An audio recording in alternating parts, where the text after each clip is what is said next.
Sheryl Swoopes, one of the WNBA's most respected legends, recently made headlines with a bold critique of Caitlin Clark. According to Swoopes, Clark's dominance post-Olympic break wasn't due to her raw talent, but rather the advantage of a long rest. She suggested that Clark's absence from the US Olympic roster had gifted her an unfair edge, minimizing the credit she deserves for her historic achievements in the on-but. Let's set the record straight. Caitlin Clark is doing more than just riding the benefits of a vacation. She's rewriting history books of them. But the question is, does Sheryl Swoopes' reluctance to admit this stem from something deeper? Could it be that Clark, the new rising star, threatens the legacy of the great sex Swoopes herself? Or sure, you talked about after the fever struggling early the season with us. Talk about I was happened lately. I've been one to hide, it seems, in the dub post-Olympic break. Leave 9 and for in that span payment card. Huge reason for that success, oh, said the WMB. I think single season assists record our cap and to a record-breaking season on Sunday. Drop in Accra 35 points and win over the Dallas Wings to say the WBA single season scoring record for Ricky, surpassing Simone Augusta's previous record. So got into small, got our cards, or Clark has a similar to a point that 39 games. Augusta's the previous record of 744.2006 when the debut and be a season was only 34 games, but for the CDI came a card average and 20 points legally. 8 assists, 6 rebounds, 1.3 steals. My has a fever back in the playoff for the first time since when he's 16. So are you surprised by Cable Car going the fever's improvement since the Olympic break? Since the Olympic break? Or the enemy that ran now? No doubt, I think. And so have talked about this with the by the people. I felt like the Olympic break helped the Indiana Fever more than any other team, and I felt like no lip and break really hurt Chicago. I'm like of about before the break Indiana was playing well, Chicago was playing well, and green it have been injuries and things like that. But since fallen a break, this Indiana favorite team to me is a completely different team, and I don't know people really understand how much like rest play the part of that, because when you look at Caitlin, she went from playing and college, playing in the final, for going to the draft, going to training camp, season starts in the Fever Hour plan. I don't know how many games they played just in a row.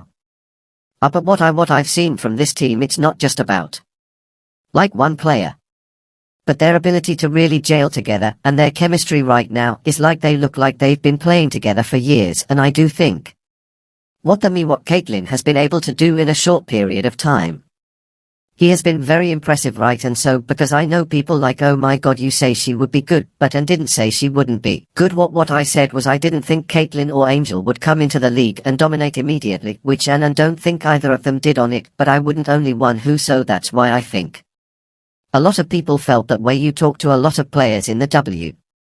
As Lord will give half a rookie's America, true that var olive oil job, you know, the nose it into, you know. I am, and you know what was his of unfortunate? Well, you said it was your saying in dominate, right?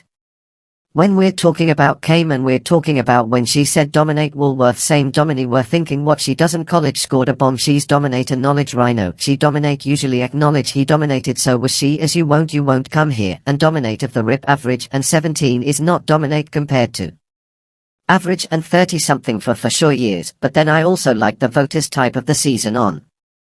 I feel like after the break as education. Don't think she's dominating, but she's a different player that she was in the first time for the season, and laughing because of her adjustment and her ability to play first type of the season. You have a break and it was great, and Olympics or this year, right, that she came into the league, you had a break, had an opportunity to work on your game, do whatever she did, but also an opportunity to practice with your teammates. And like I've never questioned if Caitlin was a good player, I think she's a hell of a player. And my thing was, no, I didn't think she would come in and dominate. I thought it would take her some time to adjust to being a professional, and to me, I think that's exactly what she's done, and her teammates have to have taken their game to a whole not her level. I think that's what has made this Indiana favorite team a hell of a team. Host Olympic work, no, in all over. Caitlin Clark's decision to sit out the US Olympic team drew a lot of attention. Some question whether she should have been included. Others speculated about the toll the season had taken on her body. After all, Clark had played a grueling 69 games in 1 year, including both her Iowa and bar commitments. For a rookie, this kind of workload is unheard of. But when Clark walked into that 2024 Unbar All-Star Game post-conference with a grin and casually stated, I'm on vacation, it wasn't just about the break. It was a moment of reclaiming control over her career. Here's where the drama intensifies. Sheryl Swoopes, one of the greatest to ever play the game, claims that Clark's time off is the only reason for her dominant return, but Clark's number Just tell a different story. You can critique Clark all you want, but numbers don't lie. Clark has set record after record, breaking the on-by-rookie single-season scoring record with 746 points. She surpassed Simon Augustus, whose record stood for 18 years. Is this just because she had a little extra time to rest? I don't think so. Let's break it down even further. Clark isn't just leading in one area, she's a force across the board. 746 points scored, breaking in your two-decade record, leads the league in assists, three-point field goal attempts, turnovers, and games played. 914 first-half minutes, second highest in the league, and yet Sheryl Swoopes remains unconvinced. Her critique: Clark's turnover count is too high and her defense lacks the intensity needed for true greatness. But here's where we need to dive deeper. Clark's turnover rate at a league-high 220 comes with the territory of being a playmaker. She's constantly driving the pace, creating opportunities for her team, and pushing boundaries in a way that few rookies dare to. Turnovers, they are part of the price for being the kind of risk-taker that Clark is. Why then is Sheryl Swoopes so adamant about downplaying Clark's achievements? Perhaps it's more than just a critical analysis of her stats. Maybe it's about defending the legacy of the legends who came before her. Swoopes' comments feel like a defense mechanism, a way to hold on to the past in the face of a new rising star.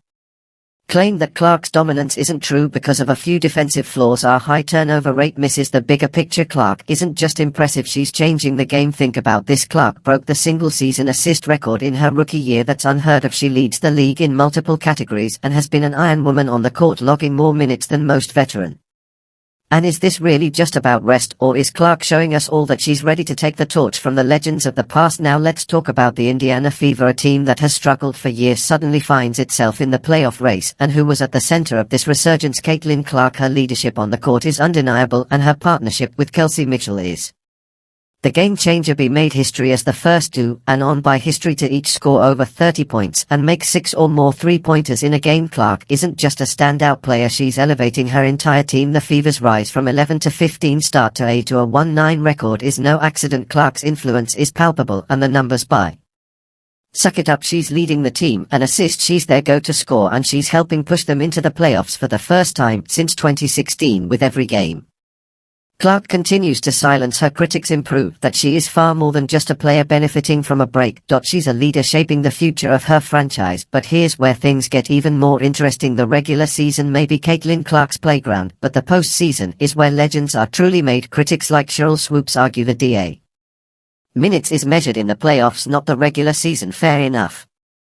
But let's not forget Clark has faced high-pressure situations before. She led Iowa to the national championship game, breaking records, improving her doubters wrong every step of the way. Can she do it again on the WNBA, his biggest stage, as the Fever prepare for a crucial game against the Washington Mystics? All eyes will be on Clark. This is her moment to show that her regular season dominance can carry over into the postseason. If her stats hold and the Fever continue their upward trajectory, there will be no denying her status is one of the league's elite players. So let's return to the original question: is Caitlin Clark's dominance post-Olympic break merely a product of rest, as Sheryl Swoopes suggests, or is it the result of a player who is redefining what it means to be great and on bar? The answer is clear.